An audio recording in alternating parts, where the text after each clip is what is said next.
Hello, hello, hello, everyone, and welcome to C&V Midday, try number 2 for Tuesday. I apologize earlier. For some reason, the video was... Hello, everyone, and welcome. There was no sound. I just took a look at it on YouTube, and I guess there is sound now. Oh, boy, how embarrassing.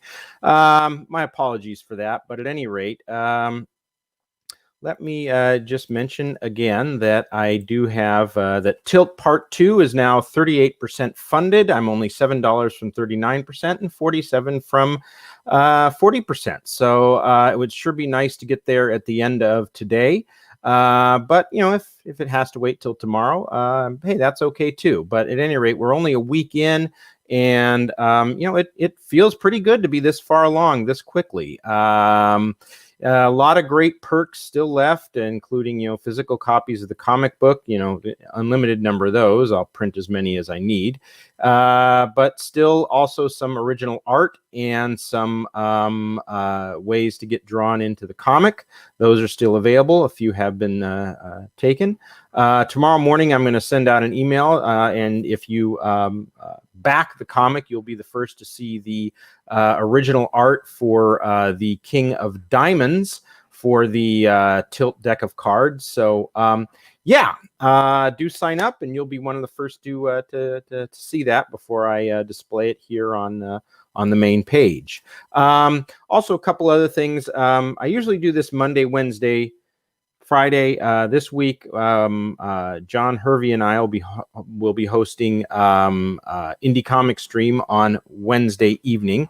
My colorist Lenore King will also be there. She'll be coloring one of the pages from Tilt. So since we switched it over to Monday, I'm switching this over to Tuesday, and there will be a regular version of this on Friday. And also, what else? Oh, Monday, I am going to be doing my kind of election preview special at C&V Midday. Just, you know, your usual 15 to 20 minutes, but I have some experience and background in politics and journalism. I understand polls fairly well, and I will give you kind of my breakdown of where I think the presidential election will end up on Tuesday. So if, you know, with regard to the election, be sure you vote early and vote often.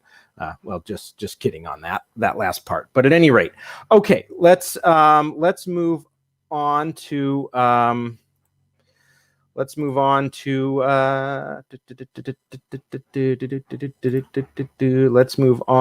pandemic, shall we?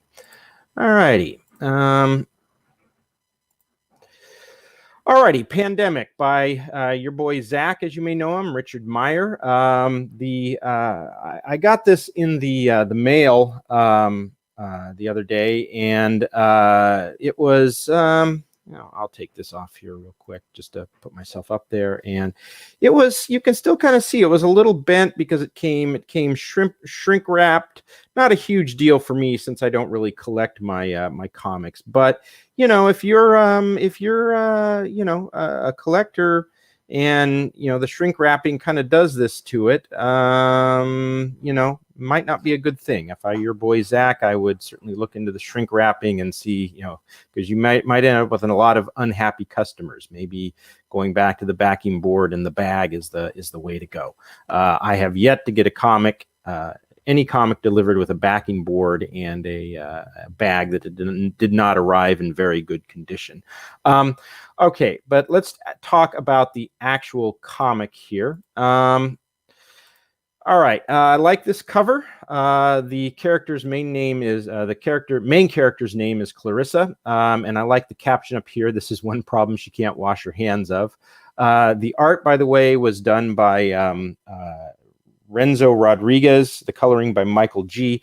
Both very good. The art and the coloring are very good in this comic. And it starts out with her, Clarissa. She's a thief, and she somehow managed to infiltrate this big high-rise in what looks like to be New York City.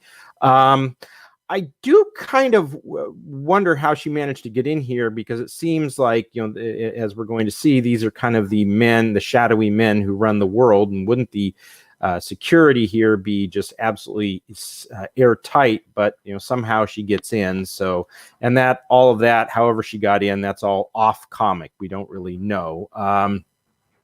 Meyer kind of hints at it here about her skills, but we don't know for certain. At any rate, the powerful men all enter the room, and she has to go run and hide. And they're from all over: Tel Aviv, Singapore, London, Moscow, etc. And they're talking about the pandemic, the COOF, I assume, some type of pandemic where a virus is going to wipe out millions, but they see it as an emerging market, and they're going to manipulate it for billions in profits. And she gasps here, and the security hear it and move in on, open the closet and find her. Now, this is where it got a little weird. Suddenly, one of the, and I'm assuming this is the head of the security, comes in and tells these two guys, "Don't shoot." It's what Clarissa is holding is just a power drill. Well, why don't the two guys with the guns who came in? Why didn't they already know that? I don't know. My upstairs neighbors are doing something up there, and I don't know what, but it is. It's just been one of those days and kind of one of those weeks. The first one of these I do is, the sound is not on, and then, so now I've got a distraction behind me, but hopefully it'll be over soon. Sounds like cats playing with some ball. At any rate, doesn't matter. And the one nice thing about here is sort of the symbolism, that is that she's being led away, and they're not even the powerful, the men in power are not even, they're not even taking notice of her. It's kind of suggests, they're in power and everybody else doesn't really matter. So that's good. She escapes, and she escapes on a moped.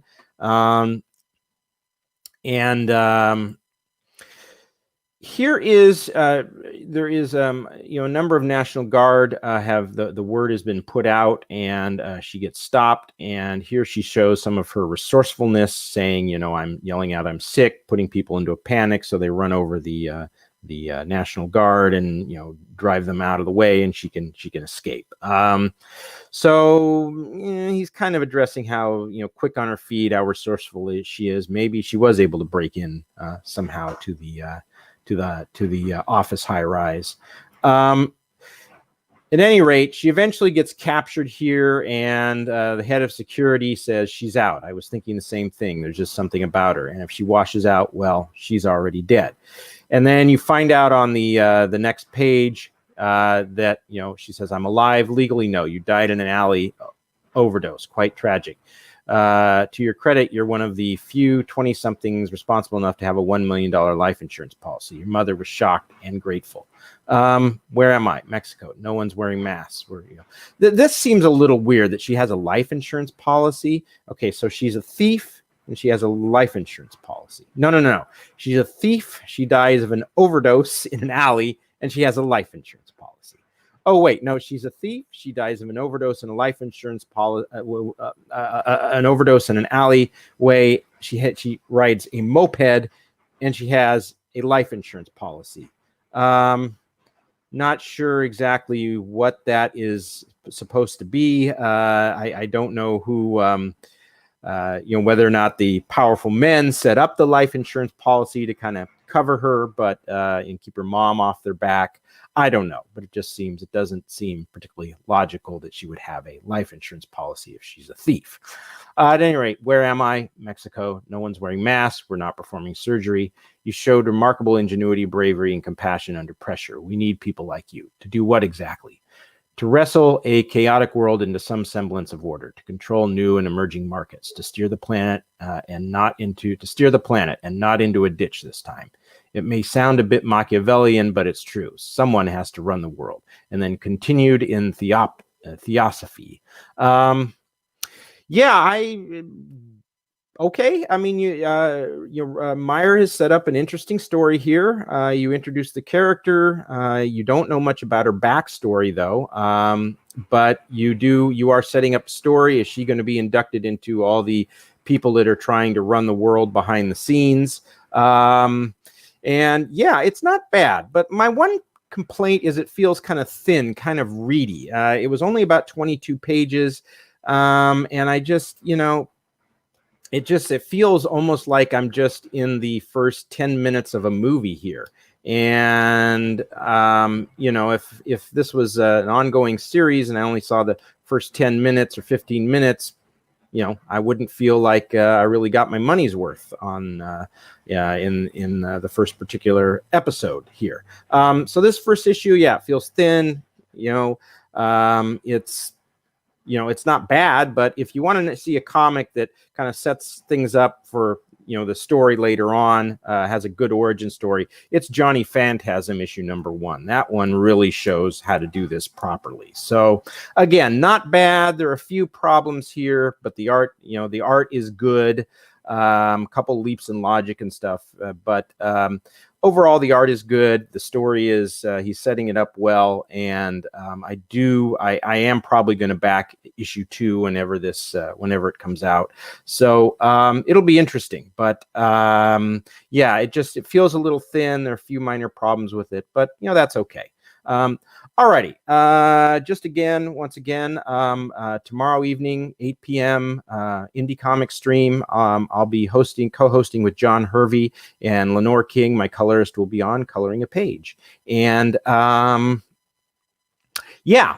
Friday I'll be back with another CNV Midday, and Monday, as I said, I'll be doing my kind of election breakdown on CNV Midday. So, okay, thanks everyone for stopping by. And I should mention once again, and the link is in the description below, Tilt 2 is now funding. So if you haven't backed it yet, please do.